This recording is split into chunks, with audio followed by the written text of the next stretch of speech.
तो जो बात हो रही थी मिडल ईस्ट और अमेरिका की पॉलिसी और उसके बाद पाकिस्तान के हवाले से, इसी से रेलेवेंट एक क्वेश्चन अली कराची से जानना चाह रहे हैं। सर सब मशरक़ वस्ता में और कुछ अरब कंट्रीज़ या फिर कह लें कि मुसलमान कंट्रीज़ में जिस इसने न्यूक्लियर पावर बनने की कोशिश की, किसी के साइंसदान मारे गए तो किसी की न्यूक्लियर इंस्टॉलेशंस पर हमला हो गया और किसी को हमले की धमकियां देकर कुछ न कुछ करके किसी मुस्लिम कंट्री को न्यूक्लियर पावर नहीं बनने दिया गया। पाकिस्तान के सामने भी यही सबसे बड़ा चैलेंज था। पाकिस्तान के कोई भी एक साइंटिस्ट जो है वो आज तक मारा नहीं गया या फिर पाकिस्तान की किसी भी एक भी न्यूक्लियर इंस्टॉलेशन पे हमला नहीं हुआ, जबकि हमारे पड़ोस में हमारा इतना बड़ा दुश्मन है इंडिया और दूसरा हमारा दुश्मन इजराइल था। दोनों के होते हुए किसी एक भी पाकिस्तान की न्यूक्लियर साइट या फिर किसी न्यूक्लियर संस्थान को नुकसान नहीं पहुंचा। इसका क्रेडिट किसको देंगे? आईएसआई को देंगे? पाकिस्तान का ऐसा कौन सा सिस्टम है जो इतना ज्यादा अपनी इन न्यूक्लियर इंस्टॉलेशंस की हिफाजत करता है, जो कि आज तक इसमें कोई भी लूप होल नहीं है? आप इसका कितना क्रेडिट देंगे पाकिस्तान की एजेंसीज और पाकिस्तान की जो भी ये लोग करते हैं इसकी हिफाजत? इनको पाकिस्तान किस तरह से प्रोटेक्ट करता है और किस तरह से बचाता है कि आज तक इसको कोई हाथ नहीं लगा सका? ये सियासत है, इंटरनेशनल पॉलिटिक्स है, जिसकी वजह से आपको आज तक इसको हाथ नहीं लगाया गया। मगर ये नहीं कि कोशिश नहीं की गई। कोशिश सियासी तौर पे की गई है, मिलिटरीली कोई कोशिश नहीं की गई। मिलिटरीली कभी भी आपको थ्रेट नहीं थी। थ्रेट होती तो फिर आप कहते हैं ना किसने बचाया। There was never a military threat. अच्छा, अब आइए क्या सियासत क्या थी। सियासत ये थी कि जुल्फ़िकार अली भुट्टो साहब ने ये प्रोग्राम लॉन्च किया था और लोग ये कहते हैं कि इसके लिए कुछ फंडिंग भी है, वो भी किसी मुस्लिम ममालिक से पैसे भी आए थे कि आप कैक स्टार्ट दिस प्रोग्राम। अच्छा, अब उस वक्त इसका एक सियासी लेट्स से सिग्नलिंग थी, वो थी इस्लामिक बॉम्ब। इस्लामिक दुनिया में न्यूक्लियर वेपन्स किसी के पास नहीं थे। क्रिश्चियंस के पास थे, ज्यूज के पास थे, कम्युनिस्ट्स के पास थे, न्यूट्रल वाले लोग जो थे इंडिया टाइप, उन्होंने भी शुरू कर दी थी अपने प्रोग्राम। तो एक इस्लामिक मुल्क में किसी में नहीं था। तो सिविलाइजेशंस के अंदर हिंदू सिविलाइजेशन ने भी ले लिया बॉम्ब, ज्यूज ने ले लिया, क्रिश्चियंस ने ले लिया, कम्युनिस्ट एथियस्ट ने ले लिया। तो ये एक सोच थी कि एक इस्लामिक ब्लॉक भी बनना चाहिए। और जुल्फ़िकार अली भुट्टो साहब ने, आपको याद होगा, आई थिंक 1974 में पाकिस्तान के अंदर एक बहुत बड़ी इस्लामिक समिट की थी, जहां सब दुनिया के सब इस्लामिक लीडर्स को बुलाया था। तो अब बात यह है कि उस वक्त सिचुएशन ऐसी नहीं थी कि तवज्जो ऑन न्यूक्लियर डेवलपमेंट थी। अच्छा, अब हुआ ये कि प्रोग्राम तो शुरू कर दिया आपने, पीसफुल प्रोग्राम, मगर 1980s के अंदर इस प्रोग्राम को आपने थोड़ी इसमें फुर्ती आई जनरल ज़िया-उल हक के ज़माने में। अच्छा, वो इसलिए क्योंकि जनरल साहब ने इसको प्रोटेक्ट किया और इसको खुफिया रखा और हमेशा यही कहा कि हम तो पीसफुल न्यूक्लियर एनर्जी की तरफ जा रहे हैं, हमारा तो इरादा ही नहीं है किसी किस्म का बम बनाने का। बिकॉज उन्होंने देखा था कि भुट्टो साहब के साथ क्या हुआ कि अच्छा तुम इस्लामिक बम बनाना चाहते हो, अच्छा तुम इस्लामिक ब्लॉक बनाना चाहते हो। तो इस भुट्टो साहब फारग हो गए। और ज़िया-उल हक साहब, ये वही ज़िया-उल हक साहब है जो जब ये ब्रिगेडियर थे जॉर्डन के अंदर, हमारी एक कंटिजेंट फौज की गई हुई थी, जब वहाँ लड़ाई झगड़े शुरू हो गए between the Palestinians, PLO and some other Palestinian organisations, तो उस वक्त जनरल ज़िया-उल हक साहब की जो कंटिजेंट थी उसको इस्तेमाल किया गया to drive the PLO, PLFP थे, popular liberation front for the liberation of Palestine, उनको धकेला गया back into out of Palestine and Jordan. तो इसलिए general Zia became an American ally. Afghanistan के अंदर अमेरिका को सख्त जरूरत थी अगेंस्ट सोवियत यूनियन। आपने सारा कुछ अमेरिका को हवाले कर दिया। हमने कहा ठीक है, आइए आप रूस के साथ लड़ते हैं। इसलिए अमेरिका ने आपके न्यूक्लियर प्रोग्राम की तरफ तवज्जो नहीं दी। उन्हें पता था कि अगर यहाँ हमने पाकिस्तान को रोकने की कोशिश की तो पाकिस्तान सपोर्ट नहीं करेगा हमारा जो है फ्रंट जो हमने अमेरिका रूस के खिलाफ जो खोलना है। तो आपको 6-7 साल खुले मिल गए, क्योंकि आपको उनको पता था आप बना रहे हैं, मगर उन्हें यह था कि यार अभी इतनी आसान नहीं है, बड़ी वक्त लगेगा इनको, अभी पहले हम रूस का कर ले, इनको ये बात छेड़ी तो शायद ये तावन ना करें।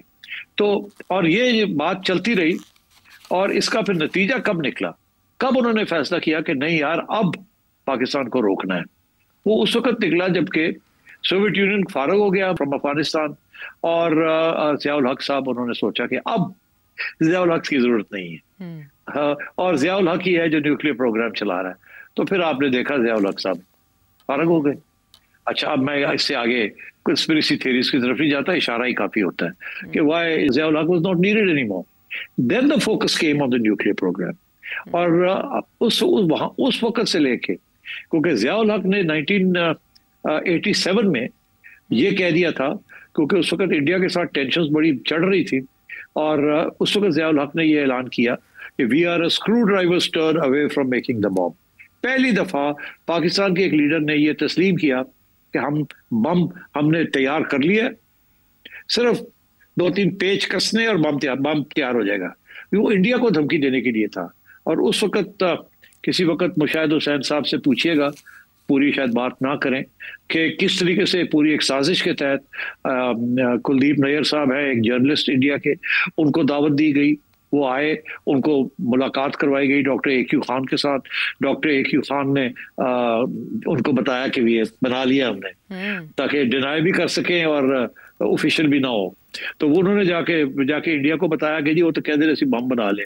अच्छा। हाँ, तो मतलब है कि उसके बाद जब ये सब कुछ हुआ, तो फिर 1990 में जब मोहतरमा आई, तो उस वक्त अमेरिका ने मोहतरमा के ऊपर प्रेशर डालना शुरू किया कि जी अब आप ये न्यूक्लियर प्रोग्राम को खत्म करें। अच्छा, उस वक्त जब ये बात हुई, तो उस वक्त की जो एस्टैब्लिशमेंट थी, उन्होंने ये सोचा कि अरे ये तो गड़बड़ हो जाएगी, ये मोहतरमा तो उनके हाथ में है। तो फिर मोहतरमा की भी छुट्टी करानी पड़ी। तो मोहतरमा की छुट्टी करा दी, बिकॉज मोहतरमा was close to the American. अच्छा, नवाज शरीफ साहब आ गए। तो नवाज शरीफ साहब तो ज़िया-उल हक साहब के ए टीम के ओपनिंग बैट्समैन थे, तो और एस्टैब्लिशमेंट के बड़े करीब थे। तो उस वक्त पाकिस्तान के अंदर 90 की दिहाई में, 1990 की मैं बात कर रहा हूँ, सितंबर 1990, तारीख पढ़ लीजिए जाके। पाकिस्तान के अंदर अमेरिका के एम्बेसडर थे रॉबर्ट ओकली जा रहे थे, और सितंबर के अंदर उनकी टर्म खत्म हो रही थी। तो उन्होंने जाते जाते ये कहा कि अब हम पाकिस्तान के साथ सारा बंद करने लगे हैं एड, और सारे जो आपने F-16 भी के लिए $650 बिलियन भी हमें दिए हैं, वो भी नहीं मिलेंगे आपको, और हम आपकी एड भी बंद करने लगे हैं। क्यों आप न्यूक्लियर प्रोग्राम अपना बंद करें। ये क्या किया, और वो चले गए। उसके बाद अगले 4 साल अमेरिका ने पूरी कोशिश की, आपके ऊपर हर किस्म के सैंक्शंस लगाए, हर किस्म के अमेंडमेंट्स किए अपने कानून में, और आपको दबाने की कोशिश की कि उनके उस वक्त ये कहते थे freeze roll back your nuclear program. पहले कहते थे कि फ्रीज कर दे। अच्छा। फ्रीज का मतलब ये है बंद कर दे, एनरिचमेंट करना। फिर कहते थे अपने न्यूक्लियर वॉरहेड्स जो है उनके ऊपर कैप लगा दें ताकि वो इस्तेमाल ना हो सके। फिर कहते हैं रोल बैक करें, कि ये जो कुछ बनाया है इसको खत्म करें। Cap, freeze, roll back your program. ये उनके एक के बाद दूसरे उनके लोग आते रहे यहाँ और प्रेशर डालते रहे। पहले नवाज शरीफ साहब की गवर्नमेंट के ऊपर, फिर बेनजीर भुट्टो साहब की दूसरी गवर्नमेंट के ऊपर, मगर उस वक्त की एस्टैब्लिशमेंट डटी रही और उन्होंने कहा no. And so I think that is how उस वक्त तक बना लिया था हमने। तो जब बना लेते हैं आप, तो फिर मुश्किल हो जाता है। बनाने से पहले आपको रोका जा सकता है, मगर जब ये रोकने का वक्त था 1980s में, उस वक्त अमेरिका को आपकी सख्त जरूरत थी। सो आपने you went ahead and you made this. So that is how the thing came to be. उसके बाद खैर अब तो हमने टेस्ट भी हमने नहीं किया। जब इंडिया ने टेस्ट किया तो फिर we were compelled to test। उस वक्त भी आप लोगों को पता ही है कि कितना प्रेशर था कि आप टेस्ट भी ना करें। वो कहते थे हम आपको $4-5 बिलियन देते हैं। बिल क्लिंटन ने नवाज शरीफ साहब को कहा था, नवाज शरीफ साहब ने कहा नो, अब हमने टेस्ट करना ही करना है। And so that is how we were able to retain our nuclear program. और तब ये मॉनिटरिंग और इंस्पेक्शन भी ऐसी नहीं होती होगी सेठी साहब, सेफगार्ड्स ऐसे नहीं होते होंगे कि पता चल सके एनरिचमेंट किस हद तक पहुंची, इसीलिए पाकिस्तान इस काबिल हुआ। जी बिल्कुल, जाहिर है ना। उस वक्त तो वो अगर कहते हैं हमने इंस्पेक्शन करनी है तो हमने कहना था no, and then we would not have cooperated with them in Afghanistan. तो इसलिए अलबत्ता ये जरूर है कि हमने जो सेफ्टी के सिस्टम्स बनाए हुए हैं, देखिए इसमें लॉक्स होते हैं, इसके हर किस्म के जो सिस्टम्स होते हैं उसमें से हमने काफ़ी अमेरिकन सिस्टम्स लगाए हुए हैं अपनी प्रोटेक्शन के लिए। और हमने अपना न्यूक्लियर प्रोग्राम को भी मुख्तलिफ जगह पे, उसके मुख्तलिफ हिस्से जो हैं, पार्ट्स जो हैं, वो अलग जगह पे रखे हुए हैं। डिलीवरी अलग है, एनरिचमेंट अलग है, एंड सो ऑन। ओके, ठीक है। अब वॉरहेड अलग है, ट्रिगर्स अलग है, एंड सो ऑन।